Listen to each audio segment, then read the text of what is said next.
दूध विकणाऱ्याला गली गली फिरावं लागतं, दारू विकणारा पडेल घरमा बसेल राहिना तरी धंदावस. बरोबर आहे की नाही? हे इथं कुठेतरी चुकतोय आपण. दूध विकणारा गल्ली गल्ली तारोड्या मारतो, दूध दूध तरी गरमाय सांगते तर काल ना पडेल. दारूवाल्याला आरोडी मारायची गरज नाही, तिथं न सांगता जातात लोक. म्हणजे ही मानसिकता चेंज झाली पाहिजे. चांगलं आलं ते घेता येत नाही लोकांना, आडे तमाशा जर राहतात. बापरे, शिट्ट्या मारणारच नाही, कमीच नाही राहते. हा तेवढंच नाही, काही काही दादाना सुट्टा करले तर तसा उडवतात सुद्धा. ज्ञानदादा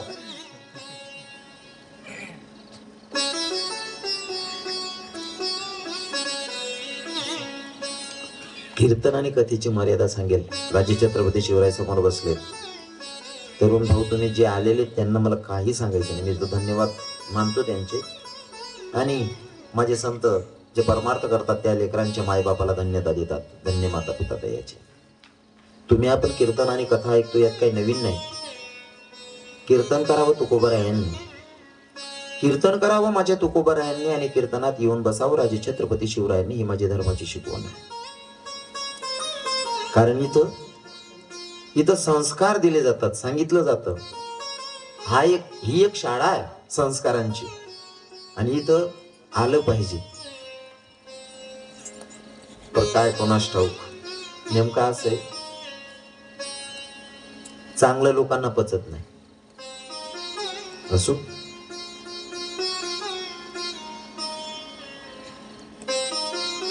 जनकपुरीमध्ये गेल्याच्या नंतर सीतामाईचा म्हणणं होता की भैया जो धनुष्याला बाण लावल त्याच्याशी मी लग्न करेल. सगळे बलाढ्य राजे होते, कोणाकडनं धनुष्य उचलला जात नाही. मग गुरुजी विश्वामित्रांसोबत गेलेले प्रभू रामचंद्रांना सांगितलं, राम तुला धनुष्य उचलायचंय बाळा, माझ्या जगाच्या मालकानं जावं. प्रभू रामचंद्रांनी धनुष्याला नतमस्तक झाले, दोघं हात जोडले.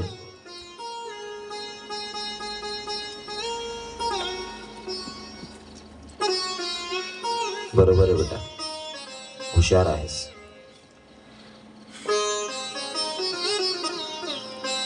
जर आवडती वस्तू बघायची असेल तर मधली घाण बाजूला करावी लागते. याच्यातून पण शिकायला भेटलं मला. अगर आपल्याला आवडणारी वस्तू बघायची तर त्याच्यासाठी मधले आडवं येणारं जे केर कचरा असेल त्याला साईडला करावं लागतंय. उसी तरह भगवान है भैया, अगर भगवान के पास जाना है, नजदीक जाना है, तो केर कचरा बाजूला करून जावं लागेल, तेव्हा तो आपल्याला भेटेल. इतका सोपा नाही आहे.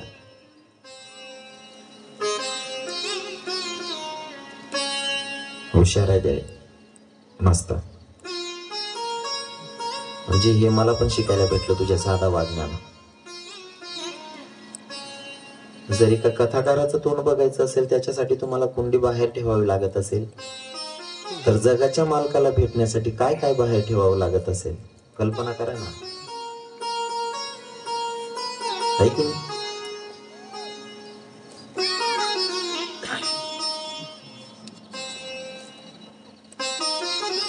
सीतामाईचं म्हणणं होता जो धनुष्याला बाण लावल त्याच्याशी मी लग्न करेल. आता विश्वामित्र गुरुजींनी सांगितलं, बेटा या धनुष्याला तुला बाण लावायचा आहे. धनुष्य उचलला प्रभू रामचंद्रांनी, उचलला नाही तर कडाकडा दिशी मोडूनच ठेवलेला आहे महाराज.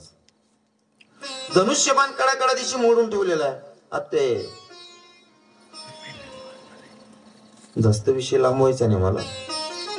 तिथं प्रभू रामचंद्रांचं रुक्मिणी आई साहेबांचा स्वयंवर झालेला. तिथून विदाई या. पण लग्नाच्या आधी बरं काही तर पण शिकण्यासारखे मी सांगतो कथेमधनं. जेव्हा राजा दशरथ नवरी मुलगीला घेण्यासाठी गेले ना, तेव्हा जाऊन राजा दशरथ जनक राजांचे पाय धरत होते.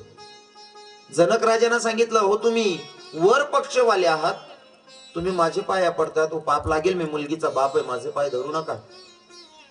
तेव्हाचे लोकही उदार अंतकरणाचे होते. बर जनक राजानं दशरथ राजाला सांगितलं, मी वधू पक्षवाला आहे, मी पोरगीचा बाप आहे, माझे पाय तुम्ही धरू नका, मी तुमचे पाया पडतो.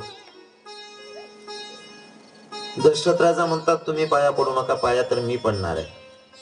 जनक राजांना सांगितलं का? तर राजा दशरथांना सांगितलं, त्याचं कारण असं, घेणाऱ्यापेक्षा देणारा श्रेष्ठ असतो. बरोबर आहे ना? घेणाऱ्यापेक्षा देणारा हा श्रेष्ठ असतो. मग अहो, तुम्ही आम्हाला दान करणारा काय? तुम्ही आम्हाला काय करताय? कन्यादान करताय. तुम्ही कन्यादान करताय. जो दाता असतो ना, तो मोठा असतो. मी याच काय, मी भिकारी आहे, तुमच्या दारात घ्यायला आलेलो आहे. तुम्ही दाता आहात म्हणून दाता मोठा आहे, म्हणून मी तुमच्या पाया पडतो. हो. घरी आले. घरी आल्याच्या नंतर सुखात चाललेलं बर का. इथं पण आल्याच्या नंतर सीतामैया, सगळे लोक जेवायला बसले. घरी आल्याच्या नंतर सीतामैया जेवण करत नव्हती. सीतामैया जेवण करत नाही.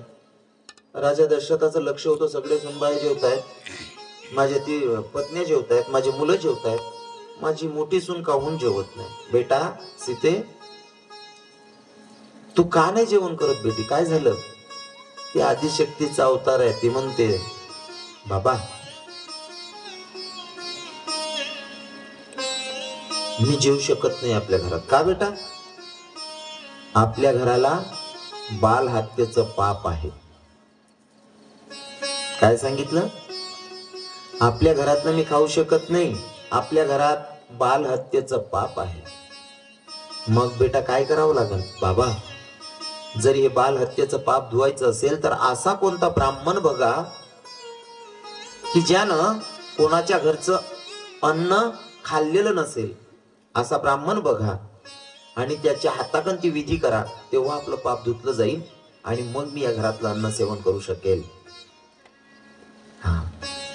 आणि प्रत्येक स्त्री ही आदिशक्तीचाच अवतार आहे. जर सीता मैयाला पाया पडून सांगेल बरं का, मला कोणाची उपमा देऊ नका.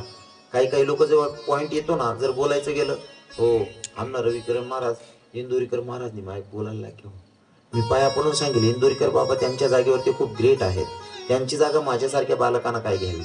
पण तुम्हाला सांगतो बरं का, ज्याची त्याची जागा खूप ग्रेट असते, त्यांची जागा मी घेईल इतका मी मोठा नाहीये आणि इतका ज्ञानी नाहीये, पण त्यांचा तो पॉइंट नोट करण्यासारखा. जर सीतामैया घरात बसल्यावर सांगत असेल सासऱ्याला, पिताश्री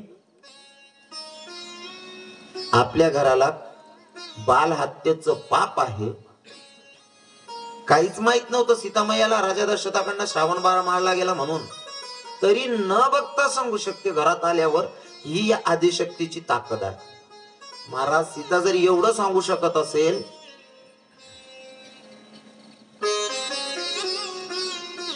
जे बघितलेलं नाही ते सांगायची ताकद सीतामैयाकडे होती. आणि मला असं वाटतं प्रत्येक स्त्री आदिशक्तीचाच अवतार आहे. जर सीतामैयानं बघितलेलं नाही ते सांगण्याची ताकद ठेवते, मग आपले लेकरं काय करतायत हे आपल्या मायबापांना कळत नसेल का?